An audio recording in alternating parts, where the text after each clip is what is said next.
E aí, galera, tudo bem? Aceitei o convite aqui do professor Selmo para participar dessa videoaula aqui para vocês. Vamos falar um pouquinho sobre interações intermoleculares. Bom, é um assunto bastante interessante porque ele vem sistematicamente caindo na prova do Enem, também cai em outras provas vestibulares, mas no Enem é um assunto muito marcante. Então vamos falar um pouquinho sobre interações intermoleculares.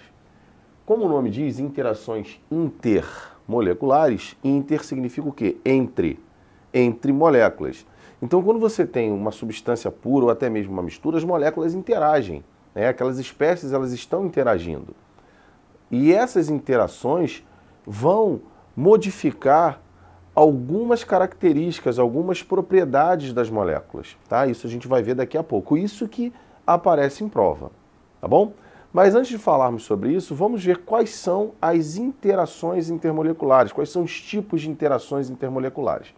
Bom, as interações intermoleculares, elas podem aparecer em moléculas apolares e essa interação vai ser chamada de dipolo-dipolo induzido. Por que esse nome dipolo-dipolo?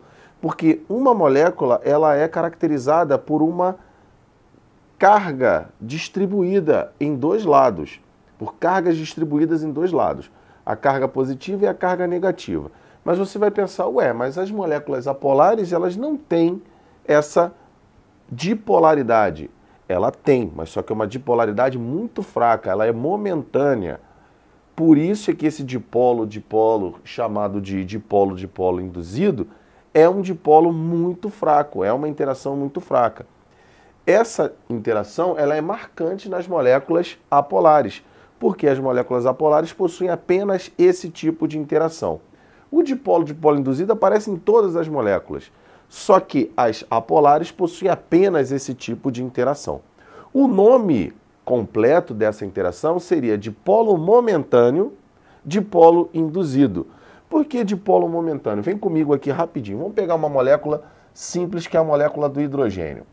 Os elétrons que fazem ligação covalente entre os dois hidrogênios, eles estão circulando os dois núcleos. Num determinado momento, os elétrons podem estar deste lado aqui da molécula, criando um dipolo, que seria uma carga parcial negativa nesse hidrogênio e uma carga parcial positiva nesse outro hidrogênio.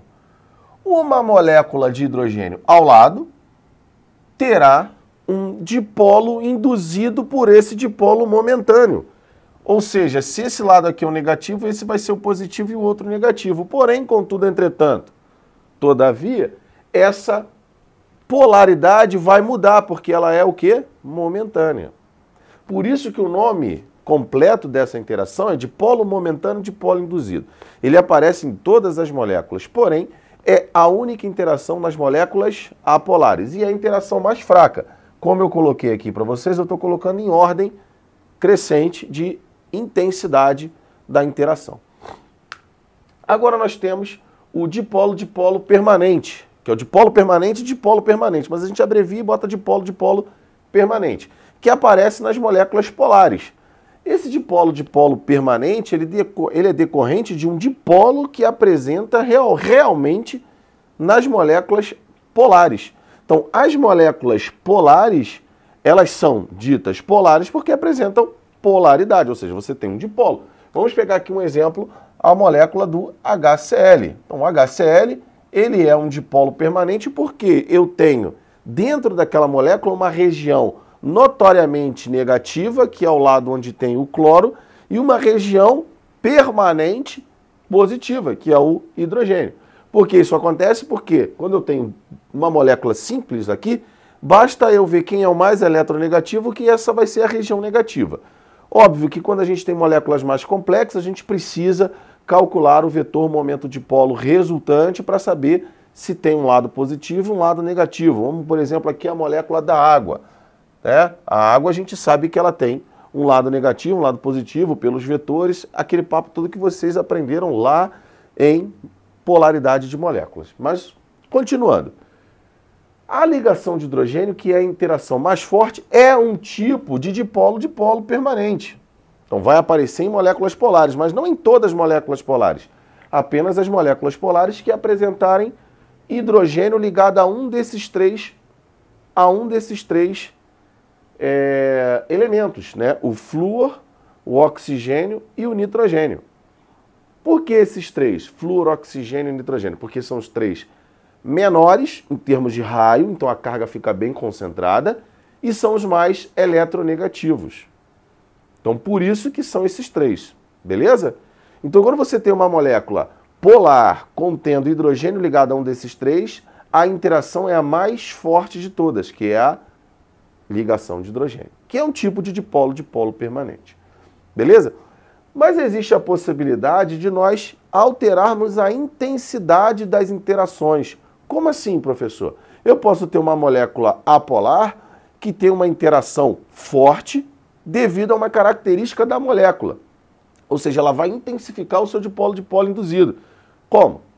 Com a massa molecular aumentando. Se ela não tiver ramificação, a interação vai ser mais forte do que quando ela tem ramificação. E quando há insaturação, a interação intermolecular também fica comprometida. Então, vamos pegar aqui dois exemplos. Se eu tiver uma molécula como essa aqui, ó, o pentano, tá? Vamos pegar aqui o pentano, o hidrocarboneto. Todos os hidrocarbonetos são apolares. Todos os hidrocarbonetos são apolares. Então, logo, a interação vai ser dipolo-dipolo induzido. Agora, qual a interação vai ser mais forte? A do pentano ou a do dimetilpropano? Dimetilpropano tem ramificação, então a interação dipolo-dipolo induzido dele vai ser menos intensa do que a interação no pentano, que é uma cadeia linear. Então, a presença de ramificação diminui a intensidade da interação. A ausência de ramificação, obviamente, vai facilitar e vai aumentar a interação intermolecular. A massa molecular, quanto maior a massa molecular, mais intensa vai ser a interação. E isso vai provocar uma mudança, né? Uma mudança em determinadas propriedades dos compostos. Ponto de fusão, ponto de ebulição e solubilidade são afetados por essas interações. Então, se eu tenho uma interação forte ou com intensidade elevada, o ponto de fusão, o ponto de ebulição serão maiores. Em termos de solubilidade, a gente vai ter algo solúvel em uma outra espécie quando as interações têm forças semelhantes. Então, quando eu tenho uma substância que tem dipolo-dipolo induzido, ela vai ser solúvel em outra que tem dipolo-dipolo induzido. E será pouco solúvel em uma que tem ligação de hidrogênio. Dipolo-dipolo permanente e ligação de hidrogênio já podem aparecer o quê? Maior solubilidade. Agora, vamos pegar aqui um exemplo para a gente finalizar? Se eu tiver, por exemplo, aqui, ó, deixa eu pegar aqui meu apagador rapidinho. Bom, se eu tiver aqui, ó, esse álcool, que é o etanol, e quero saber se ele é solúvel ou não em água. Bom, o etanol, ele vai fazer interação com a água do tipo dipolo permanente com ligação de hidrogênio. Então, a água também faz ligação de hidrogênio, o álcool faz ligação de hidrogênio, beleza. Unimos o útil ao agradável. Então, o álcool será solúvel em água. Tanto é que o etanol ele é infinitamente solúvel em água. O que significa isso? Que ele, em qualquer proporção, será solúvel em água. Se eu botar uma gota, se eu botar um caminhão de álcool numa quantidade de água, vai ser solúvel. Ok? Agora, olha só, se eu começo a aumentar essa cadeia do álcool, eu estou acrescentando parte apolar desse álcool, que é a presença de mais carbono e hidrogênio. Como eu falei lá no início, hidrocarbonetos são apolares. Então, se eu aumentar a característica de hidrocarboneto de uma molécula, mesmo que seja um álcool que tem hidroxila, que o torna solúvel em água, isso vai dificultar a solubilidade. Então, quando eu aumento a cadeia do álcool, a solubilidade dele vai cair. Por quê? Porque ele vai apresentar uma parte apolar elevada. Isso acontece com álcool, com ácidos carboxílicos de cadeia longa, que são chamados graxos. Álcool graxo, ácido graxo. Então, essa palavrinha graxo significa o quê? Cadeia longa. Beleza?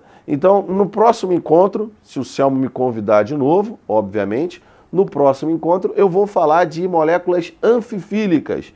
O que são moléculas anfifílicas? São moléculas que apresentam duas características. Uma de interagir com algo polar e a outra característica de interagir com algo apolar. Beleza? Então, aquele abraço, galera. Espero que vocês tenham gostado. Fiquem com Deus. Fui!